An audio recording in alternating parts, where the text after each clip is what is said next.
it's Dr. Madeline at Ridgetown Animal Clinic. We have some questions today on kitten behavior and kind of what's normal and what's not. So we've written down some of these questions. I've got my assistant Taylor that's going to read them out. So Taylor, what's that first question? Dr. Madeline, how much biting and scratching is normal kitten behavior? A lot. So kittens are very active. They're very playful. Unfortunately, they do not know how much their little needle teeth and nails hurt when they're playing with you. So a lot of that is normal. They do reach their full kind of maturity by about a year. And so during that time period, a lot of playing is normal. Why is my kitten going to the bathroom outside of the litter box?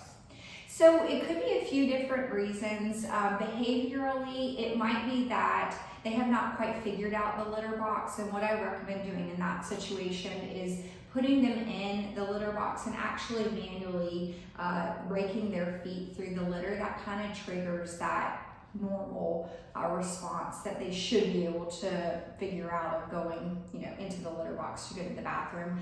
There are some other issues if there are other cats in the household that are blocking them from getting to the litter box by being aggressive towards the kitten. That could be another reason.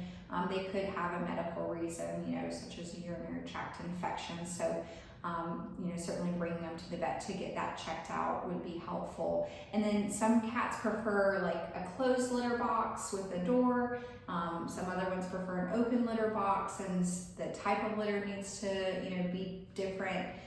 So you might have to kind of work through a few different varieties there. And then also if you have a really small kitten, if the edge to the litter box is pretty high, that might be challenging for them to actually get up in the litter box. So you might kind of have to work through a few of those different possibilities to figure out what works and hone in on the reason for that. My kitten cries at night. What should I do? So kittens are fairly nocturnal, so your kitten that is crying at night is probably wanting to play.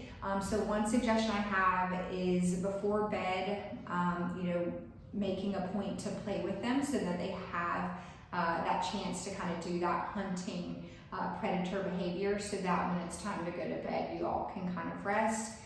If that is not working, having toys that they can play with during the night might be helpful. But usually it's a sign that they need to expend some energy. Why is my kitten so aggressive? So kittens being aggressive is actually just them, again, doing that kind of hunting predator behavior, which unfortunately ends up biting us and scratching us.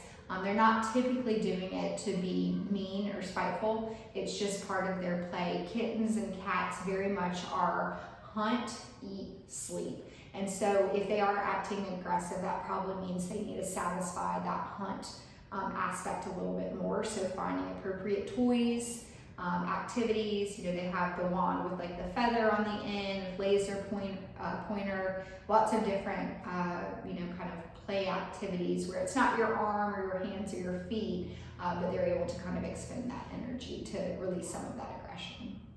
How can I get my kitten to play appropriately?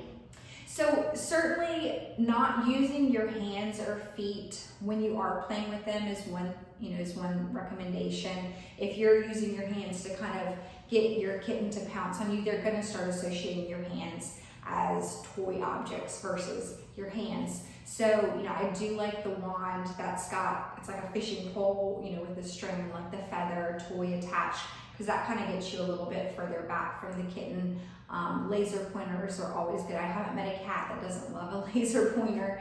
There are toys that also hold treats so they can roll around and will kind of release a treat when they're playing with it. So just finding appropriate toys to play with that will help kind of expend that energy. Will be helpful. Again, trying to avoid using your hands or feet as their play. Is it okay to punish my kitten? So I wouldn't recommend that. They don't really understand, and you don't want to create a negative association with you, especially as your kitten is getting older and figuring out who safe people are, in their life. So using toys to kind of help redirect them. If they're chewing on something, whether that's you or an object they're not supposed to, redirect them to a toy or something that they can play with to again expend that energy. Does my kitten need a scratching post? I would definitely recommend a scratching post and starting it early.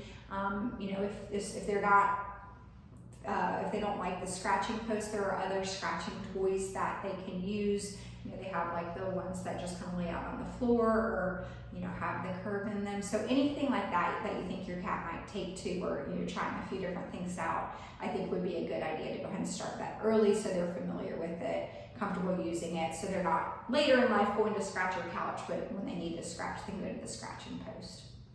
How can I bond with my kitten? So really, playing with them is a huge way to bond. Again, the kittens are gonna, and cats for that matter, are gonna do that hunt, eat, sleep cycle. And so if you can play with them to satisfy that hunt portion, and then, you know, when they feel like they've caught their prey, you feed them, and you can be there and pet them for the feeding, and then they're gonna probably take a nap. And so that could be a great time for them to be close to you while they're napping. And so that just kind of creates that bond if you can kind of help them through those different stages of their behavior during the day. Okay, so I think that's all the questions we have on kitten behavior and kind of what's normal, what's not. If you guys have any specific questions other than the ones answered here, please don't hesitate to reach out.